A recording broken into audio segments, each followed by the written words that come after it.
The dog was limping, but he was not asking to be saved. He was asking the Marine to follow. Sergeant Mason Cole saw him just before dusk on a narrow forest road outside Ashford, Oregon, where the pavement ended in wet gravel and the Douglas firs stood so tall they seemed to hold up the gray sky. Rain had passed through an hour earlier, leaving the woods dark, shining, and cold. Water dripped from pine needles in slow silver threads. Fog hung low between the trunks. The air smelled of wet bark, moss, and that deep black soil found only in old forests where things fall, disappear, and wait to be found. Mason was driving back from a maintenance check at a remote veteran's cabin, one hand on the wheel, the other resting near a paper cup of gas station coffee gone lukewarm. He was 37, broad-shouldered, white, and quiet in the way former Marines often become when the noise inside them has learned to speak softly. His field jacket was faded olive, his boots muddy, his hair cut short out of habit more than regulation. He had planned to be home before dark. He had planned to eat something simple, lock the door, and let the night pass without asking anything of him. Then the German shepherd stepped into the road. Mason braked gently, tires crunching over gravel. The dog stood in the headlight beams with his head lowered, rainwater dripping from his sable coat. One back leg barely touched the ground. His ribs did not show badly, but he was leaner than he should have been, the kind of lean that comes from moving too long without rest. A worn collar circled his neck. No bright tag flashed in the light. No owner came running. The shepherd stared through the windshield, not wild, not begging, not lost in the simple way strays are lost. He looked like a working dog with a message no human had yet understood. Mason opened the truck door and stepped into the damp evening. The cold came up through his jeans at once. "Hey, boy," he said softly. "You hurt?" The dog did not come closer. He turned his head toward the trees, ears lifting, body tense despite the injured leg. Then he looked back at Mason. It was not fear in those amber eyes. It was insistence. Mason took one slow step forward. The dog limped 2 steps into the ferns, stopped, and looked back again. Mason had served near K-9 teams long enough to recognize the rhythm. Move. Check. Wait. Lead. This was not wandering. This was direction. The woods behind the dog were thick and steep, dropping away from the road into a tangle of sword ferns, blackberry vines, wet roots, and shadow. Dusk was coming fast under the canopy. No sane person followed an unknown dog into Oregon timber at night without gear, radio, and a reason. Mason told himself that. Then the sound came. It was faint, so thin the trees almost swallowed it, but it reached him between drips of rain and the distant rush of a creek. A cry. Small. Human. Gone as quickly as it arrived. Mason froze. The German shepherd did too. Every muscle in the dog's body pointed toward the sound. Mason listened harder, holding his breath until his chest hurt. At first there was nothing. Only water ticking from branches. Only wind rubbing the treetops together. Then it came again, weaker this time, from somewhere below the road. Not a bird. Not an animal. A child. Mason felt the old part of him wake before his mind caught up. The part trained to read terrain, count distance, and move toward trouble when everyone else stepped back. He looked down the empty road. No houses nearby. No parked cars except his own truck. No voices calling a name. He pulled a flashlight from the door pocket, checked the beam, then took a coil of rope from the bed. The German shepherd watched him, breathing hard, water falling from his muzzle. "You know where they are," Mason said. The dog gave one low whine and turned into the trees. Mason followed. The first 20 yards were steep enough to make his boots slide. Wet leaves folded under his weight. Branches brushed his jacket. The dog moved ahead, limping but determined, choosing breaks in the brush Mason might have missed. Every few steps, he stopped and looked back, making sure Mason had not fallen behind. That, more than the cry, tightened something behind Mason's ribs. This dog was hurt, cold, exhausted, and still he was not leading Mason to shelter. He was leading him away from safety. The forest dimmed quickly. The road disappeared behind them, swallowed by fog and fir trunks. Mason clicked the flashlight on, and the beam cut through mist, catching drops of water suspended on spiderwebs, pale bark, the slick curve of roots crossing the slope like old knuckles. Somewhere below, the creek moved over stones with a steady hush. Mason paused at the sound of another cry, softer now, almost a breath with fear in it. The dog stopped beside a fallen cedar and lifted his nose. His ears trembled. Mason crouched near him and saw the collar more clearly. Dark leather, worn at the edges. A metal plate half hidden beneath wet fur, scratched and old. He reached toward it, but the shepherd stepped away, not in anger, only urgency. No time. Mason understood. All right, he whispered. Show me. The dog limped around the fallen cedar and down into the darker trees. Mason followed with the rope over his shoulder and the flashlight in his hand, feeling the first cold stir of a memory he had spent years avoiding. Another forest. Another search. Another voice he had not reached in time. He pushed it down and kept moving. Ahead, the German shepherd stopped at the edge of a narrow deer trail. His whole body went still. From somewhere beneath the roots and wet earth, a small voice cried once more, and this time Mason heard a word inside it. Mom.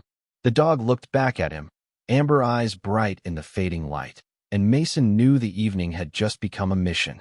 The deer trail fell away beneath the trees in a narrow ribbon of mud and needles, and Mason followed the limping German shepherd into the deepening dusk with the rope biting softly against his shoulder.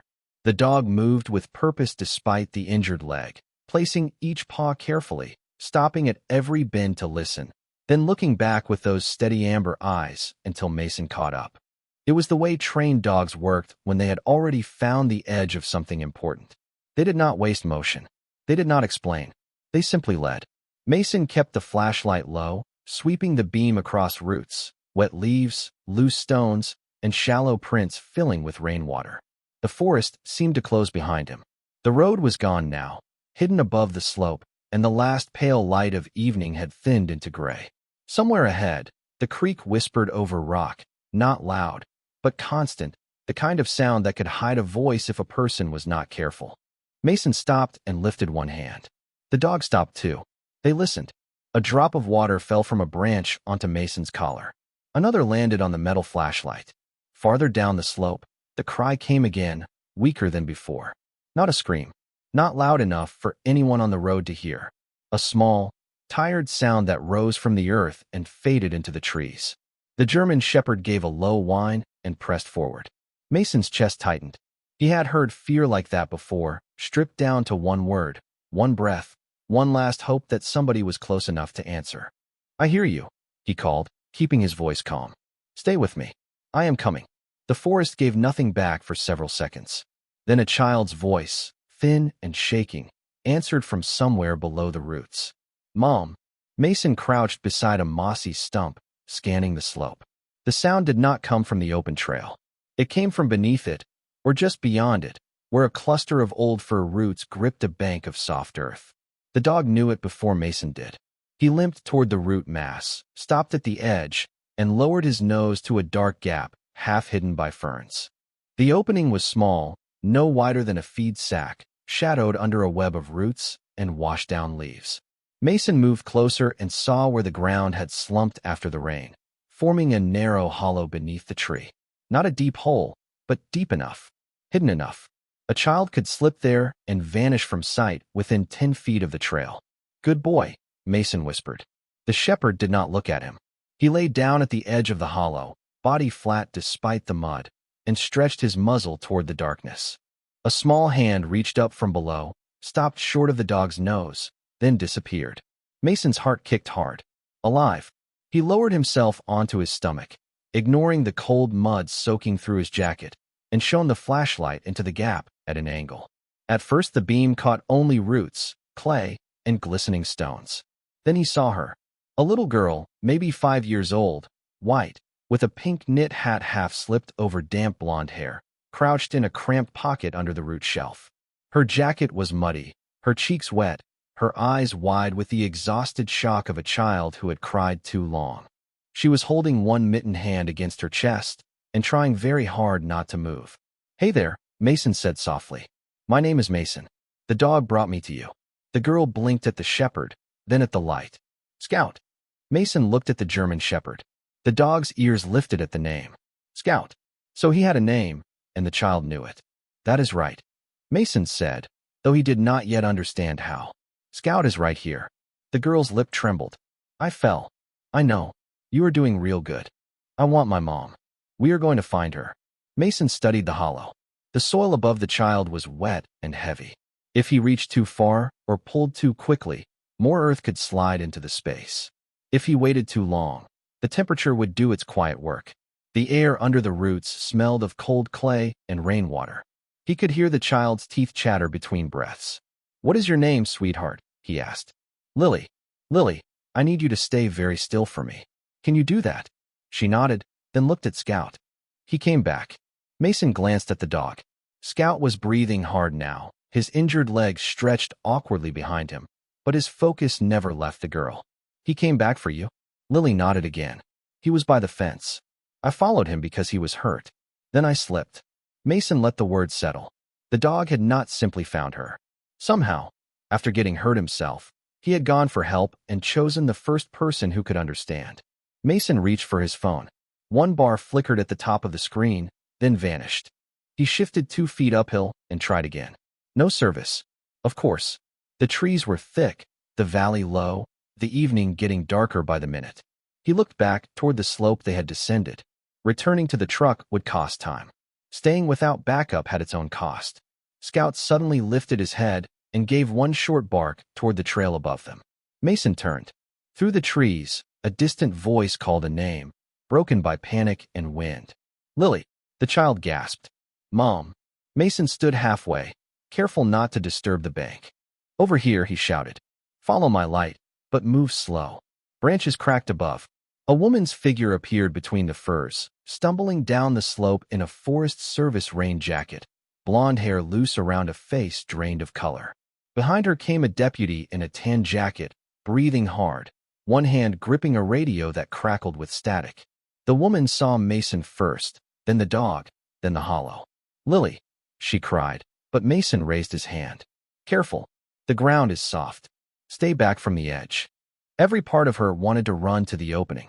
Mason saw the fight in her body, the way love pushed forward and fear held it by the collar.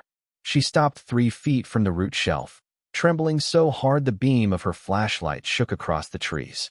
"I am Claire Bennett," she said, voice breaking. "I am her mother." Mason nodded. "She is alive. She can hear you. Keep talking to her." Claire dropped to her knees in the wet leaves, but kept back as told.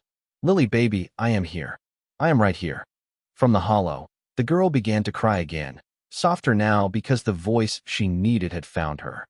Scout pushed his muzzle closer to the gap until Lily could touch him. Mason saw her small fingers settle into the wet fur at his cheek. The dog closed his eyes. Deputy Aaron Pike came to Mason's side, chest heaving from the climb. He was white, mid-40s, with rain on his eyebrows and worry set deep in his face. "Search team is 15 minutes out," he said. "Maybe 20. Trail washed near the lower bridge."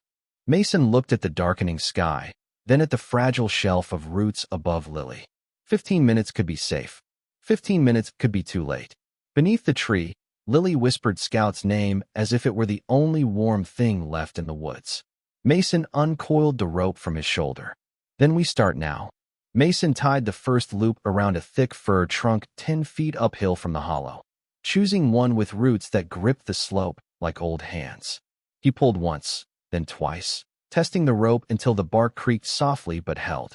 Deputy Pike knelt beside him, rain dripping from the edge of his cap, his radio still giving only broken static. Claire stayed where Mason had told her to, close enough for Lily to hear, far enough not to add weight to the soft bank above the root shelf. Every second cost her something. Mason could see it in the way her fingers dug into the wet leaves, in the way she kept swallowing words before they became panic. "Keep her awake," Mason said. "Tell her something she knows." Claire nodded, forcing air into her lungs. "Lily, remember the blueberry pancakes at the diner? The ones shaped like bears?" From beneath the roots came a tiny answer. "They looked like clouds." Claire laughed once, broken but real. "They did. You said bears should not be that fluffy." Scout remained stretched at the edge of the hollow, his muzzle inside the gap, letting Lily hold a patch of fur near his cheek. He seemed to understand that his job had changed. No longer leading. Holding. Mason clipped the rope around his own waist and passed the loose into Pike. "If the bank shifts, pull me back slowly. Do not jerk unless I say so." Pike looked at the root shelf, then at the child hidden beneath it. "You ever done a rescue like this?" Mason paused. The truthful answer was not simple. Close enough. He lowered himself onto his stomach again, sliding carefully toward the opening. Mud soaked through his shirt. Cold crawled under his sleeves. He angled the flashlight and studied the space around Lily more closely. She was wedged beneath a tangle of roots and washed-down soil, but not pinned tightly. That was mercy. The problem was the lip of the hollow. It had collapsed inward after she fell, leaving only a narrow passage out. If Mason widened it from above, the earth could loosen. If Lily tried to climb without guidance, her boots might break more soil-free. He needed to make a path with the least disturbance possible. He reached into the gap, palm up. Lily, can you wiggle your toes? A pause. Yes. Good. Can you move both knees? Another pause. A little. That is enough. Scout gave a quiet huff, as if approving the report. Mason looked at him. You staying with her? The dog's eyes flicked to Mason, then back to Lily. It was answer enough. Mason removed his jacket slowly and folded it into a firm roll. Pike, pass me that fallen branch. The straight one. The deputy handed him a sturdy limb about 4 feet long, stripped smooth by weather. Mason placed it across 2 exposed roots above the opening, then wedged the rolled jacket beneath it, creating a crude brace to keep pressure off the edge while Lily moved. It was not elegant. It did not have to be. It had to by inches. The forest around them darkened another shade. Claire's flashlight beam trembled across the tree trunks. Somewhere beyond the slope, the creek grew louder as runoff gathered from the hills. Mason heard it and felt time tighten. Lily, he said, I am going to guide you out. You do not need to climb fast. Slow is brave. Understand. I am scared. I know. Scout is cold.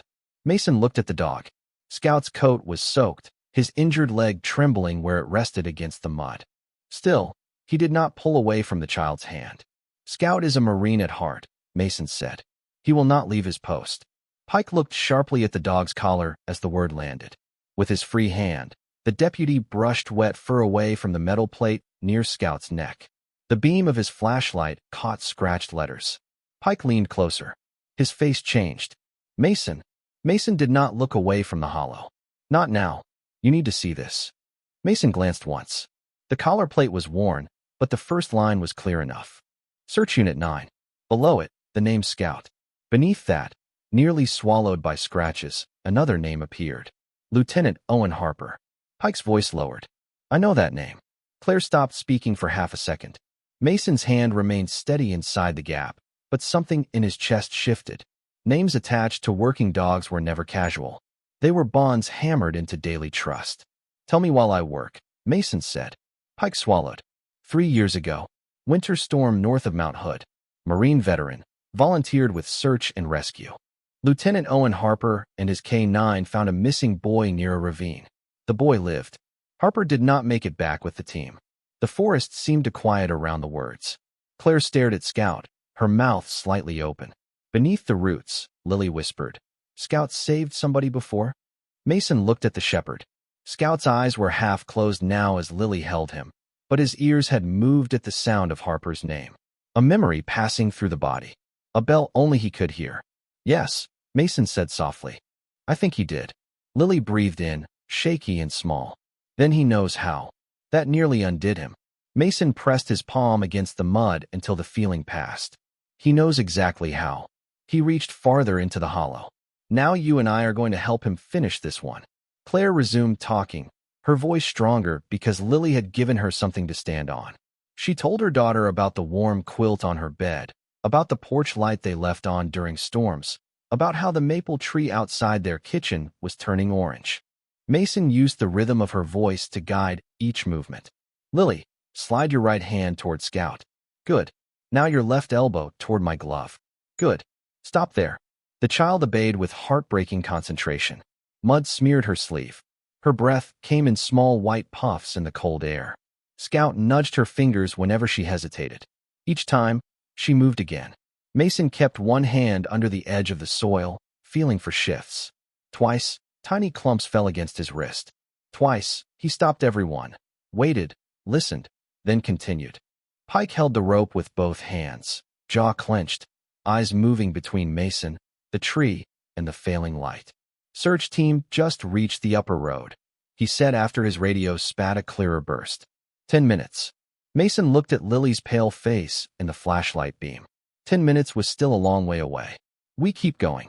Lily had moved almost a foot now. The opening brushed her shoulders. She whimpered when the roof of roots scraped her hat. Claire leaned forward instinctively, and Pike held up one hand. Stay back. Claire froze, tears shining in the flashlight glow. Baby, listen to Sergeant Cole. Just listen to him. Mason did not correct the title. In that moment, the old rank steadied everyone more than his name could. He shifted the branch brace half an inch and felt the root shelf hold. Lily, turn sideways for me, like you are slipping between the couch and the coffee table. I get stuck there too, she whispered. Mason smiled despite the cold. Then you are already trained. Scout gave a soft breath against her hand, and Lily moved. Her shoulders cleared the narrowest point. Mason slid one arm beneath her jacket, not pulling yet, only ready. The ground above them gave a faint sigh.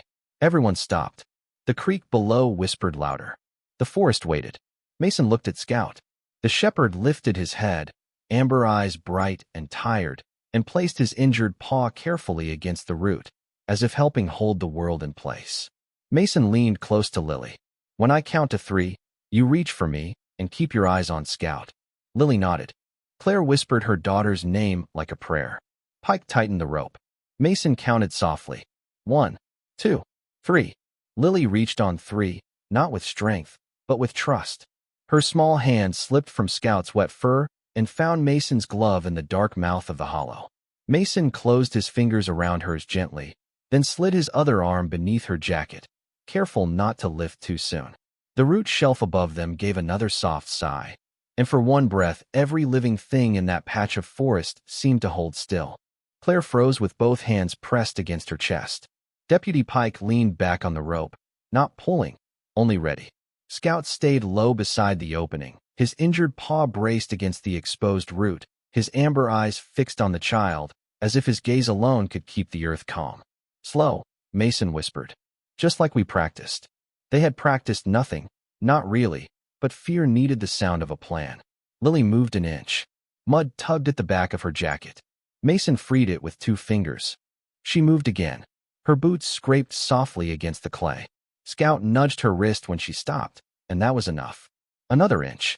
Then another. The opening pressed against her shoulder, and she whimpered through clenched teeth. Mason felt her body stiffen. Do not fight the space, he said. Turn with it.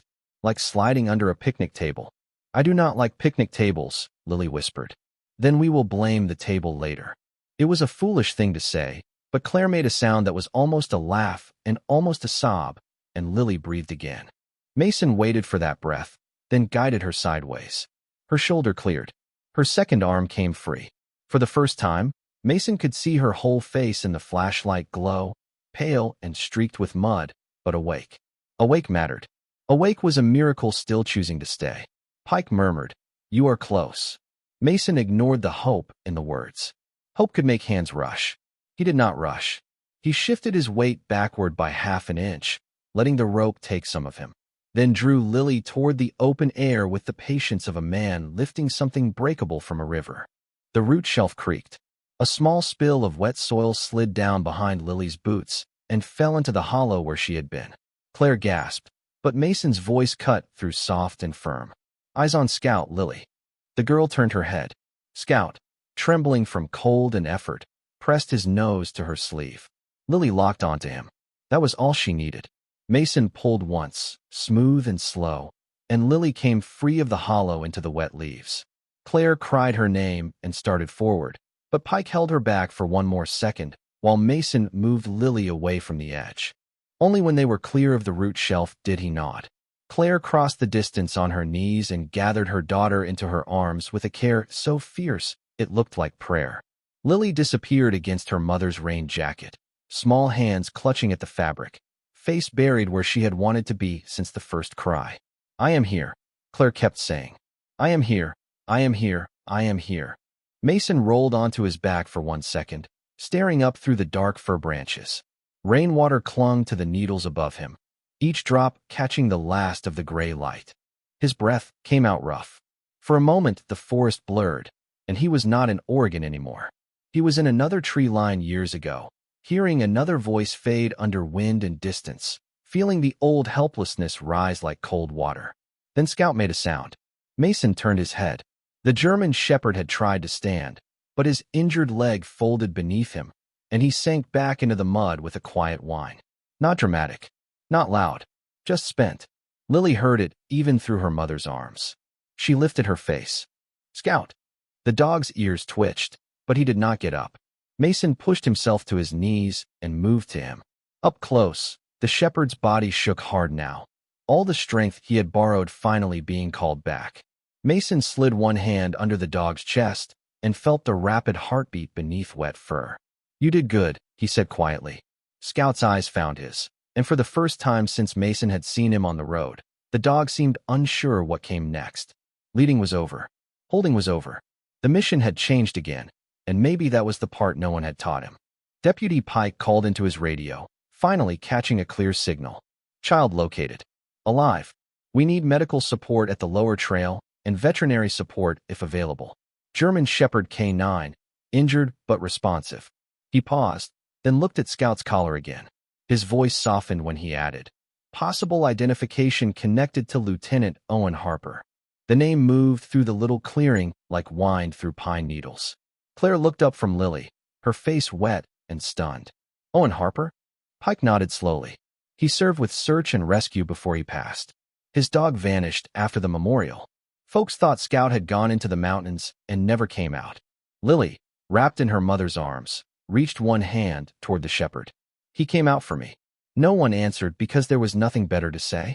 Mason took off his outer shirt and laid it over Scout's back beneath the damp jacket roll, trying to give him warmth without moving him too quickly. The dog accepted it with a long breath.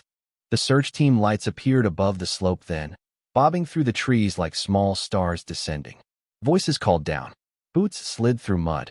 The forest, so lonely minutes before, filled with people, ropes, blankets, medical bags, and the hurried gentleness that comes after danger begins to loosen its grip.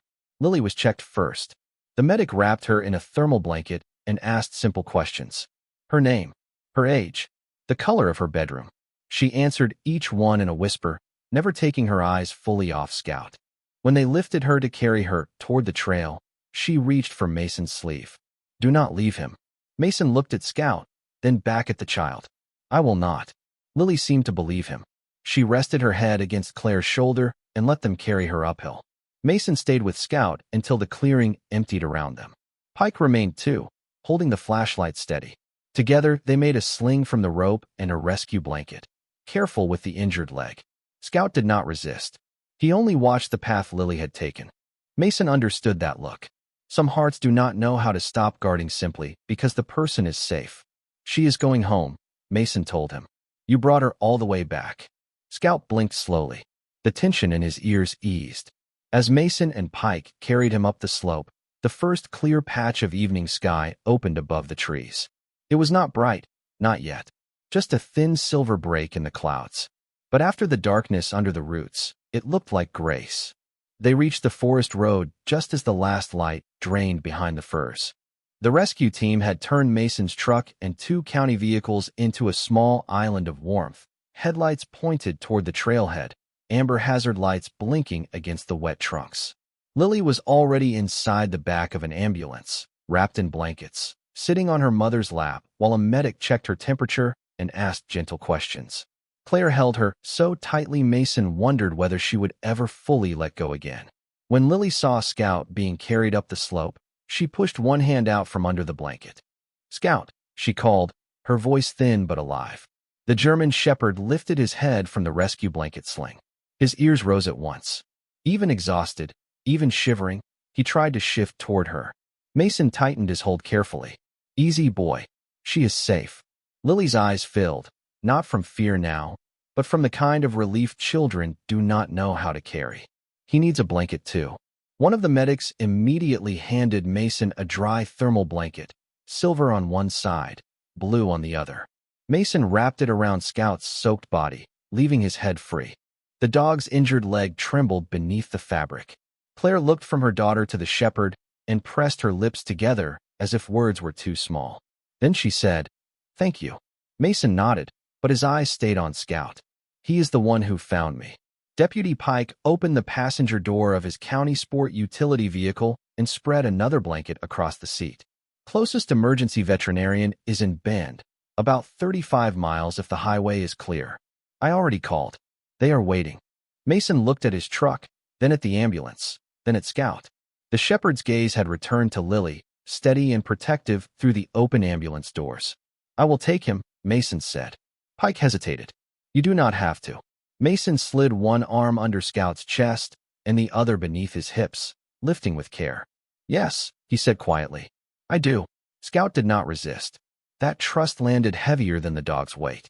Mason carried him to the truck instead of the county vehicle, laying him across the passenger seat where the heater could reach him and where no metal cage or unfamiliar compartment would make him think he had been abandoned again. Pike started to object, then stopped. Some rules were built for ordinary nights. This was not one. Before Mason closed the door, Lily called from the ambulance. Sergeant Cole? Mason turned. The old title sounded strange from such a small voice. Yes, ma'am. She held up one mittened hand. Tell Scout I was not scared the whole time. Mason looked at her pale little face, at the mud still caught along the edge of her pink hat, at Claire's hand smoothing her hair again and again.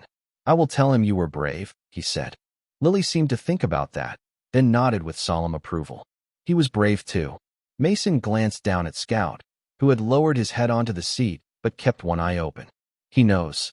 The ambulance doors closed. Its lights painted the wet road red, then white, then red again as it pulled away carefully toward town.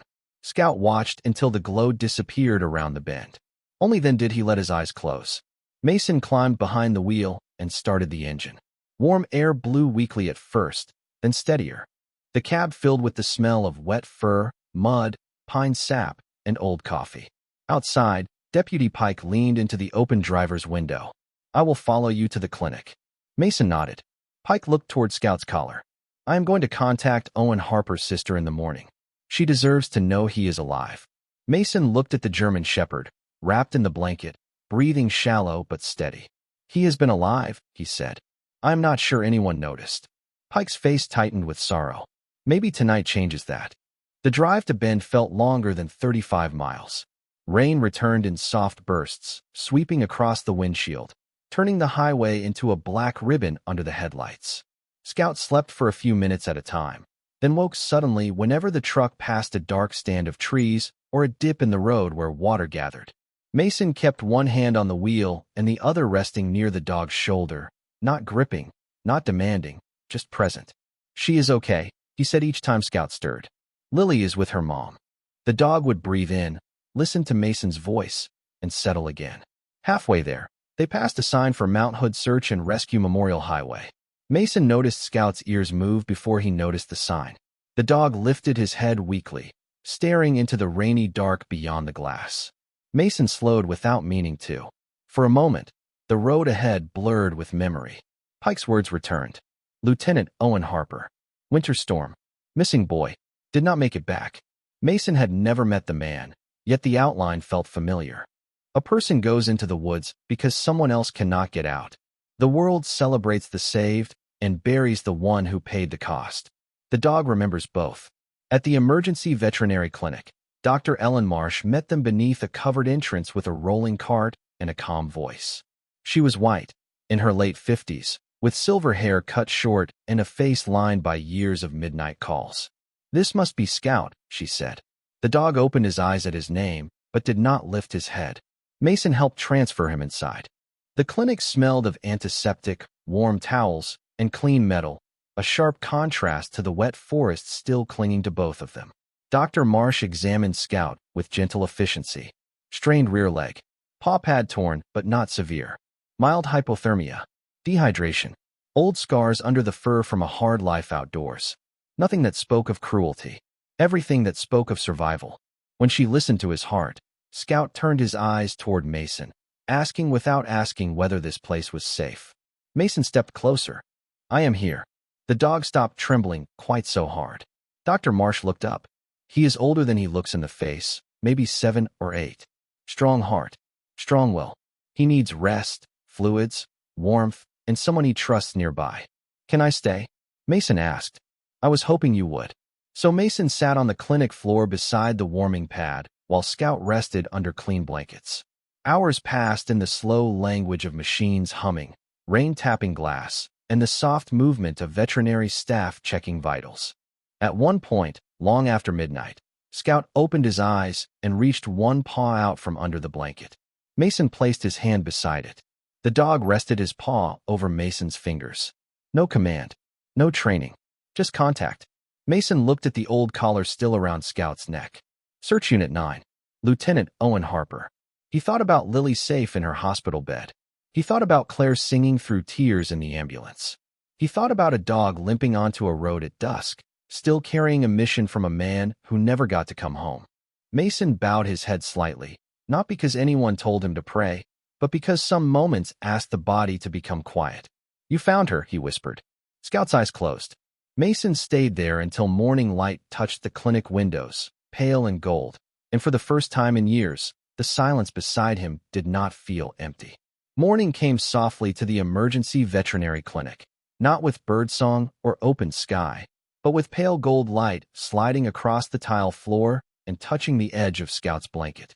Mason woke in the chair beside him with a stiff neck, one hand still resting near the dog's paw. For a moment, he did not remember where he was. Then Scout shifted, the old collar plate gave a faint metallic tap against the table, and everything returned. The wet forest, the root hollow, Lily's small voice, Claire's hands shaking as she held her daughter. Mason sat forward. Scout opened one eye, studied him, then closed it again with the exhausted trust of a soldier who had finally been told the perimeter was safe. Dr. Marsh came in carrying a chart and a paper cup of coffee she handed to Mason without ceremony. He is stable, she said. Warm again. Fluids helped. He will limp for a while, but nothing appears broken. That old boy has more grit than half the county. Mason looked at Scout's gray-flecked muzzle. He has had practice. Dr. Marsh smiled faintly. Then her gaze dropped to the collar. Deputy Pike called. He reached Rebecca Harper this morning. Mason's hand stilled around the coffee cup. Owen Harper's sister. Yes. She is driving in from Salem. She asked if the dog still answers to Scout. Mason looked down. Scout's ears had lifted at the name, though his eyes remained closed. He does. Dr. Marsh nodded. Then she will want to see him. Mason should have felt relieved. He told himself he did. Scout had people, a history, a name that belonged to someone before Mason ever found him on the road. But somewhere beneath that relief, a small selfish ache opened. He had known the dog less than a day, yet the thought of Scout being taken away left the room colder. Mason hated that about himself. A good man should be grateful when a lost creature was found by family.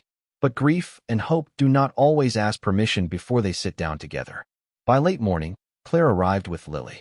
Dr. Marsh allowed only a short visit, but Lily insisted on walking in herself, wearing hospital socks inside pink sneakers and a yellow sweater too bright for the gray day outside. Claire stayed close, one hand hovering behind her daughter's shoulder without quite touching. Lily carried a folded drawing against her chest. When Scout saw her, his tail moved under the blanket. Once, then again.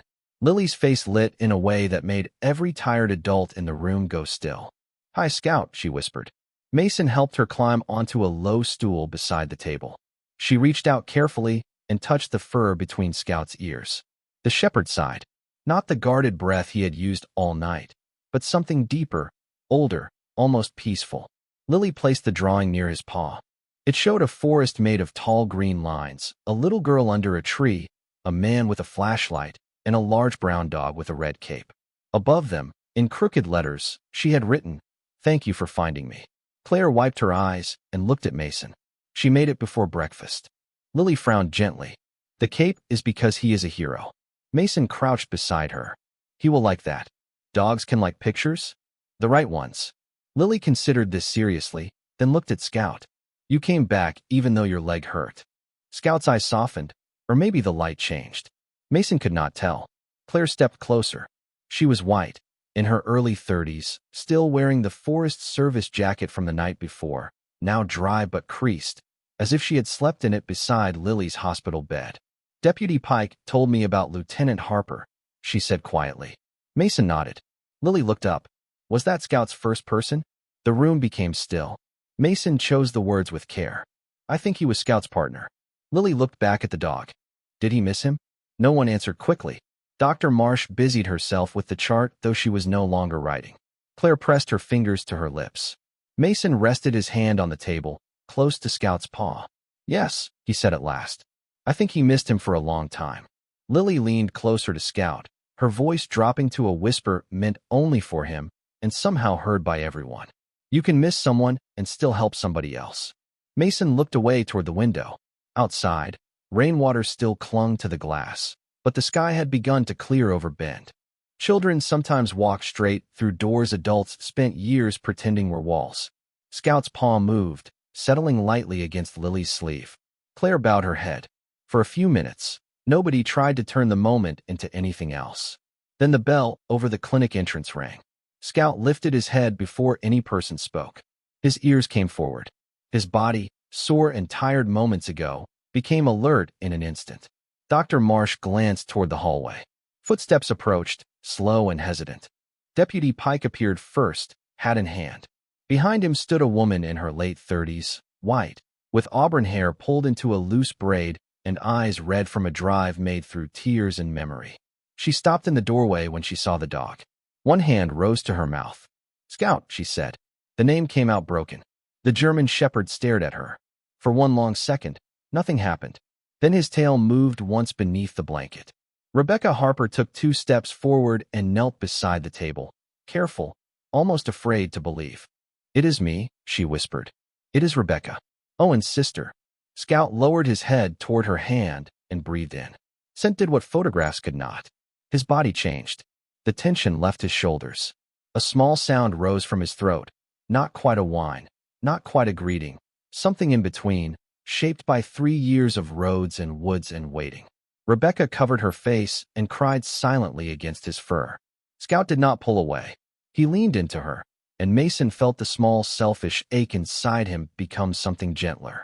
Not gone. Changed. The dog had not been his to keep yesterday. Not yet. Maybe not ever. But he had been his to follow when the woods asked for courage. He had been his to sit beside through the night. Sometimes that was all Grace gave you. A piece of the journey. Rebecca lifted her head and saw Lily's drawing. She read the crooked words and smiled through tears. He found you. Lily nodded solemnly. He knew where I was. Rebecca touched Scout's collar, thumb brushing the scratched plate with her brother's name. That sounds like him. Mason understood she did not mean only the dog. Deputy Pike stood quietly by the door, letting the reunion breathe. Dr. Marsh checked Scout's monitor with unnecessary focus. Claire held Lily against her side. And Scout, old search dog, lost partner, tired miracle, rested between past and present while the room filled with the strange peace that comes when sorrow does not disappear, but finally has somewhere to go. Rebecca Harper stayed beside Scout for a long time, her hand resting on the old shepherd's neck as if she were afraid he might vanish the moment she looked away. The clinic room had grown quiet around them. Lily sat on the low stool with her drawing in her lap, watching the reunion with the solemn attention of a child who understood more than anyone expected. Claire stood behind her, one hand on her daughter's shoulder.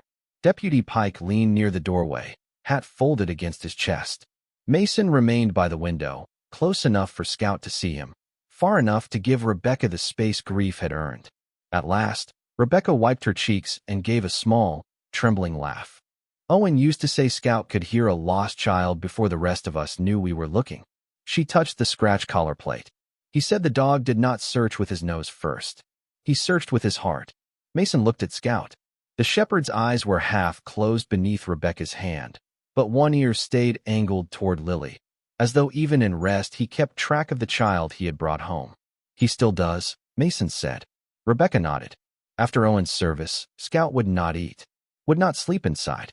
He kept going to the tree line behind the house and sitting there until dawn. Her voice softened. The day he disappeared, I thought I had failed my brother twice. Once by losing him, once by losing the dog he loved. Lily frowned. You did not lose him. He was doing work. Rebecca looked at the little girl, and the room seemed to lean toward that simple mercy. Maybe he was. Dr. Marsh stepped in quietly with Scout's updated chart. He needs several days of rest before he travels anywhere. His leg is strained, and he is underweight. But he is strong. With a calm home and careful care, he has a good chance of recovering well. Rebecca looked down at Scout, then across the room at Mason. My apartment in Salem has stairs, she said. I work long school days. I always told myself if we found him, I would bring him home immediately. I said it so many times it became a promise. Her fingers moved slowly over Scout's fur. But looking at him now, I wonder if home is not the same place for him anymore. Mason did not answer. He wanted to, and that was why he stayed silent. Some answers mean more when they are not pulled from longing. Rebecca watched Scout watching Mason. She saw the way the dog's breathing eased when Mason shifted closer. She saw the way his paw stretched toward Lily's drawing, toward the child, toward the new circle he had made without asking permission from the past. Sergeant Cole, she said, do you have room for an old search dog? Mason felt every eye in the room turn toward him.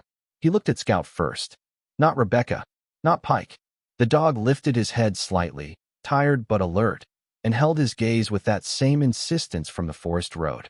Move. Check. Wait. Lead. Only now the message felt different. Stay? Mason cleared his throat.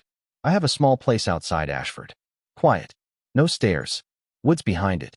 Lily spoke before anyone else could. And I can visit? Claire gave her daughter a gentle look, but Rebecca smiled. Mason let the answer settle before he said it. Yes, you can visit. Scout's tail moved once beneath the blanket. The decision did not arrive like thunder. It arrived like a door opening softly in a house everyone thought was empty. Rebecca bent and pressed her forehead briefly to Scout's. Owen would want you to keep saving people, she whispered. But maybe you can rest between miracles now. That afternoon, when Scout was strong enough to sit up, Pike drove them to the small memorial site north of Bend, where local search and rescue volunteers had placed a stone for Lieutenant Owen Harper. The rain had stopped. Clouds drifted apart over the Cascades, revealing a thin blue light that made the wet pines shine. Mason carried Scout the last few yards because Dr. Marsh had ordered limited walking, and for once the German shepherd allowed himself to be carried without protest. Rebecca walked beside them with Owen's old folded field cap in her hands. Claire and Lily came too, moving slowly along the gravel path, the child wrapped in a warm coat and holding Captain Brave, the little toy soldier she had brought from home because heroes, she said, should meet other heroes. The memorial was simple.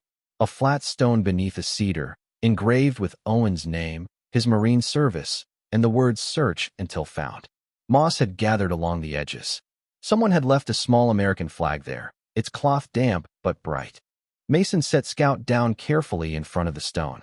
For a moment the dog simply stood there, staring. No one spoke. Wind moved through the cedar branches with a sound like distant water. Scout stepped forward, lowered his nose to the carved name, and breathed in though there was no scent left that time had not changed. Then he sat. Rebecca knelt and placed the folded cap beside the stone. Her hand trembled, but her voice did not. He found another child, Owen. Lily stepped forward and set Captain Brave beside the cap for one quiet second, then looked up at Claire for permission to take it back. Claire nodded, tears in her eyes.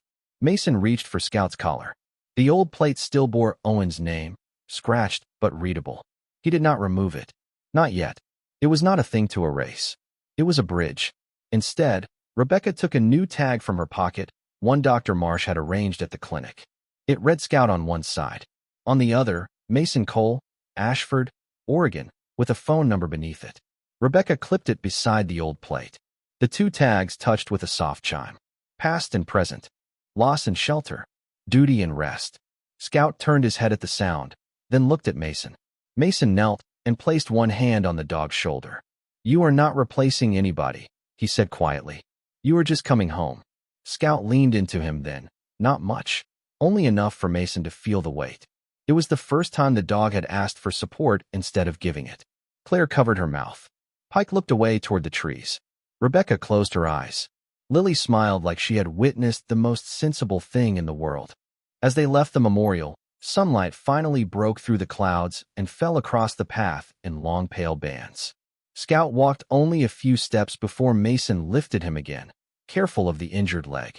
The shepherd did not look back at the stone. He had said what he came to say. In Lily's small hand, Captain Brave swung at her side. In Rebecca's pocket, The empty space where the new tag had been no longer felt like letting go. And in Mason's arms, the old K9 rested his head against a faded marine sweatshirt, carrying the memory of one partner and the beginning of another without needing the world to explain how both could be true. Scout slept through most of the ride back to Ashford, his head resting on the folded blanket in the passenger seat, the two tags at his collar touching softly whenever the truck crossed a rough patch of road.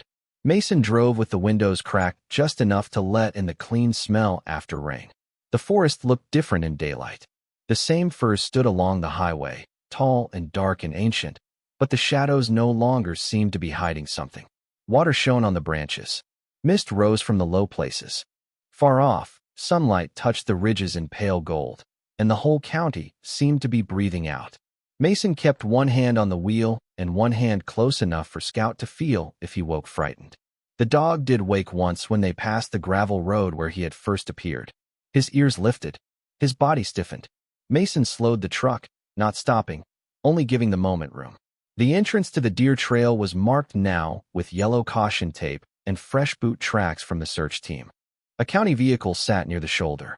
Someone had placed a small orange flag beside the place where Scout had limped into the headlights. Scout stared at it, eyes clear but heavy. Mason looked through the windshield at the dark line of trees.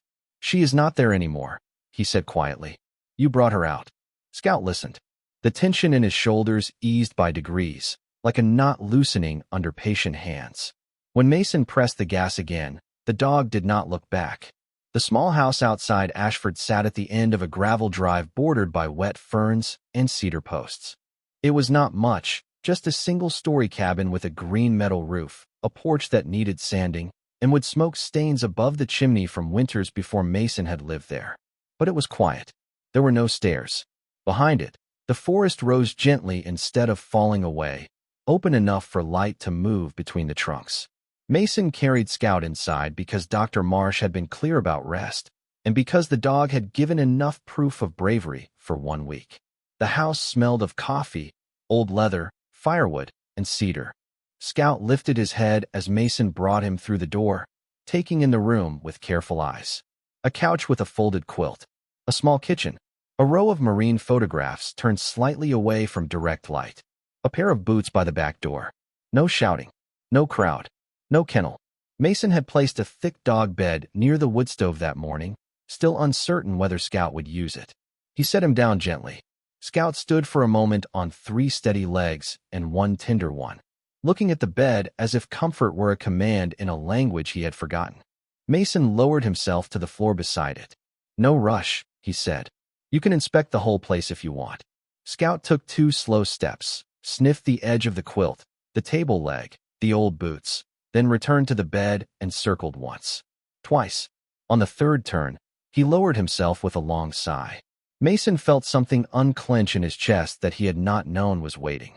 Outside, afternoon light slid across the porch boards. Inside, Scout slept beside the stove. For 3 days, Mason kept the house quiet. He changed Scout's bandage, measured his food, gave medicine hidden in peanut butter, and learned the small map of the old dog's habits. Scout liked to sleep where he could see the door. He woke before dawn, even when no one asked him to. He refused to eat until Mason sat nearby. He did not bark at passing trucks, but he listened to them until they were gone. On the 2nd night, a branch snapped in the woods behind the house, and Scout rose too fast, stumbled, and stood shaking in the dark hallway. Mason found him there, not growling, not panicked, simply ready to answer a call that no one had made. Mason sat on the floor 5 feet away and waited. "Stand down," he said softly. "Nobody is missing tonight." Scout stared toward the back door. Mason repeated it. "Nobody is missing tonight." The words settled slowly. Scout came to him at last, limping, and rested his forehead against Mason's chest. Mason placed one hand between his ears and closed his eyes. He had not realized until that moment that he had needed the same order. "Nobody is missing tonight." On the 4th morning, Claire and Lily came to visit. Lily arrived wearing a blue jacket and carrying Scout's drawing, now sealed in a clear plastic sleeve to protect it from weather. Claire brought homemade chicken soup because, she said, Marines and rescue dogs both looked like they forgot to eat properly unless someone intervened. Mason accepted it with a smile he tried to hide. Scout heard Lily's voice before the truck door closed. His tail began moving against the dog bed. When she entered, he lifted his head, and Lily walked to him with the seriousness of someone approaching a chapel. She did not throw her arms around him. She remembered his leg. Instead, she sat beside the bed and placed one small hand on his shoulder. "Hi, Scout. I am still home." The dog breathed out and rested his chin near her shoe. Claire stood in the doorway for a moment, watching them, her white face soft with gratitude and a kind of lingering fear that would take longer to leave. "She sleeps with the hallway light on now," she said quietly to Mason. "But she sleeps." Mason looked at Lily, who was telling Scout that Captain Brave had been promoted for courage under Roots. "That is enough for now." Claire nodded. "And you?" Mason almost gave the easy answer. "Fine. Good. Managing." Instead, he looked at Scout, at the old dog listening to Lily as if every word mattered. "I sleep better when he does." Claire understood. Some people did not need the whole story to recognize its shape. They stayed for an hour. Lily read Scout a picture book about a lost bear who found his way home. Scout fell asleep halfway through, but Lily whispered the ending anyway, because she said heroes deserve to know how stories turned out. When Claire and Lily left, the house did not feel empty the way it had before. It felt quiet in a new way, like a church after the last hymn, when the air still remembers music. That evening, Mason took Scout onto the porch. The dog was not ready for walks, so they sat together while the sun dropped behind the firs and turned the wet ferns copper. The two tags at Scout's collar glinted in the fading light. Owen Harper's old plate. Mason's new one. Scout rested his head on Mason's boot. Somewhere beyond the trees, an owl called once. Mason looked into the woods and felt the old memory rise again, the one he had carried from a mission where he had not arrived in time. But this time, it did not rise alone. It came with Lily's voice, Scout's paw, Claire's thank you, Rebecca's trembling smile at the memorial. It came with proof that not every cry in the dark became an ending. Some became a road back. Mason reached down and touched the dog's collar gently. "We are both off duty tonight," he said. Scout closed his eyes. The forest grew dark, but it no longer felt like something waiting to take. It felt like something watching over them, solemn and deep, holding its breath while an old K9 and a tired Marine learned the first quiet shape of home. 2 weeks later, the woods behind Mason's house had changed from a place of warning into a place of slow return. Morning came through the firs in pale columns, touching the fern beds, the cedar fence, and the narrow path Mason had cleared so Scout could walk without straining his leg. The German shepherd moved carefully now, still limping, but no longer driven by urgency. His coat had begun to shine again under daily brushing. His ribs no longer pressed so sharply beneath the fur. The two tags at his collar chimed softly when he walked, one old and scratched with Lieutenant Owen Harper's name, one new and clean with Mason's. At first, Scout had stopped at every sound from the trees, ears high, body ready. But each day the pauses became shorter. Each day Mason would say the same quiet words. "Nobody is missing today." And each day Scout seemed to believe it a little more. On a clear Saturday afternoon, Claire brought Lily to the cabin with a small basket of blueberry muffins and a folded piece of yellow ribbon. Lily had chosen the ribbon herself, she announced, because heroes should have something sunny even when they were not wearing capes. She was still thin from the cold days after the rescue, and she still kept close to her mother when the wind moved too suddenly through branches, but color had returned to her cheeks.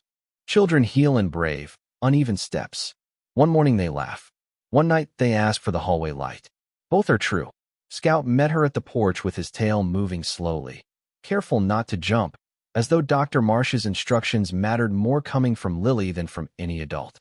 Lily sat on the lowest step and tied the ribbon loosely to the handle of Scout's leash, not to his collar, because she said the collar was for important grown-up memories and the leash was for adventures.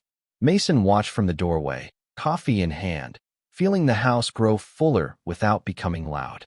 Claire stood beside him in a Forest Service jacket, her blonde hair tucked behind one ear, her eyes on her daughter and the dog. She asked to go back to the trail? Claire said quietly. Mason looked toward the tree line. Today. Not all the way. Just the top of it. She wants to leave something there. Mason studied Lily, who was showing Scout a muffin and explaining that dogs could not have too much because stomachs had rules. Does she understand? Claire folded her arms gently, more around herself than against the cold. She understands enough. She said the woods should know she is not afraid of them forever. Mason nodded. That sounded like Lily. Small voice. Large truth. They drove together in Mason's truck, Claire and Lily in the back seat, Scout in front beside Mason with the yellow ribbon bright against the leash. The road looked ordinary in the afternoon sun. Gravel. Ferns. Water still gathered in the ditches from old rain, but the sky above Ashford was wide and blue. When they reached the place where Scout had first stepped into Mason's headlights, Mason parked without speaking. For a moment, no one moved. Scout looked out the window at the deer trail. His ears lifted, then settled. Lily's hand appeared between the seats and rested lightly on his shoulder. "Nobody is missing today," she whispered. Mason closed his eyes for half a breath. Then they got out. The trailhead had been repaired by volunteers. New markers stood near the safe path. A small wooden sign warned hikers about unstable ground after storms. Mason carried a short walking stick for Scout's pace, not his own. Claire held Lily's hand.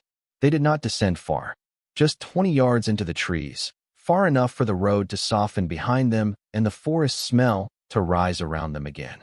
Wet pine, fern, clean earth. Lily stopped near the fallen cedar where Scout had first looked back to make sure Mason was following. She took a small painted stone from her coat pocket. On it she had drawn a brown dog, a flashlight, and one word in careful white letters. Found. She placed it beside the trail, tucked against a root where rain would not easily carry it away. "For other people," she said, "so they know someone can find them." Claire bent and kissed the top of her daughter's head. Scout lowered his nose to the stone, breathed once, then sat beside it, as if accepting the duty of memory. Mason looked down the slope toward the place where the root hollow lay hidden beyond brush and caution tape. The old weight in his chest stirred, not as sharply now, more like a scar noticing weather. He thought of the person he had not reached years ago, the voice that had followed him through sleep and silence. For a long time, he had believed failure was a locked room, and he was the only one inside it. But Scout had limped out of the dusk carrying a different lesson. Some doors open years later, not to erase what happened, to let mercy enter. Rebecca Harper came to the cabin that evening. She brought Owen's old search and rescue patch in a small wooden frame, along with a photograph of her brother and Scout from years before. In the picture, Owen knelt in a bright green forest, one hand on Scout's chest, both of them looking slightly past the camera as if they had already heard the next call. Mason placed the frame on the mantel, not in the center, not hidden, but beside a photograph of his own Marine unit. The room changed when he did it. It became less like a place where memories were stored and more like a place where they were allowed to breathe. Rebecca watched Scout sleeping near the stove, yellow ribbon still tied to the leash beside him.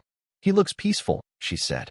Mason looked at the old K9, the rise and fall of his body steady in the firelight. "He is learning." Rebecca smiled softly. "So are you." Mason did not deny it. Outside, the sky darkened over the trees. Claire and Lily stayed for supper. They ate soup and muffins at the small kitchen table while Scout rested close enough to hear every voice. Lily told Rebecca how Scout had saved her under the roots, and Rebecca told Lily how Owen used to say Scout could find hope even when it had stopped making noise. Nobody hurried the stories. Nobody tried to make them neat. The best ones rarely are. Later, when everyone had gone and the cabin settled into quiet, Mason stepped onto the porch with Scout beside him. The dog's limp was better, but Mason still kept the walk short. Stars showed between the fir tops. The air smelled of wood smoke and cold needles. Somewhere far off, a creek moved through the dark without sounding lonely. Scout stood at Mason's side, no longer pulling toward the woods, no longer waiting for a cry beneath the roots. Just standing, present. Mason rested one hand on the shepherd's head. "You did enough," he said. Scout leaned against his leg with gentle weight. In the silence that followed, Mason understood something he had been circling since the night they found Lily. Rescue was not always a single moment. Sometimes it was the long work after the miracle, the food bowl filled each morning, the porch light left on, the child brave enough to visit the trail, the sister able to say her brother's name without breaking, the Marine learning to sleep without listening for a voice he could not reach. The forest held them in its dark, solemn and kind. No thunder answered. No sign appeared in the sky. Only an old German shepherd breathing beside a man who had thought his best days were behind him, and somewhere across town, a little girl sleeping under a quilt with the hallway light dimmed lower than before. Some cries change everything because someone hears them.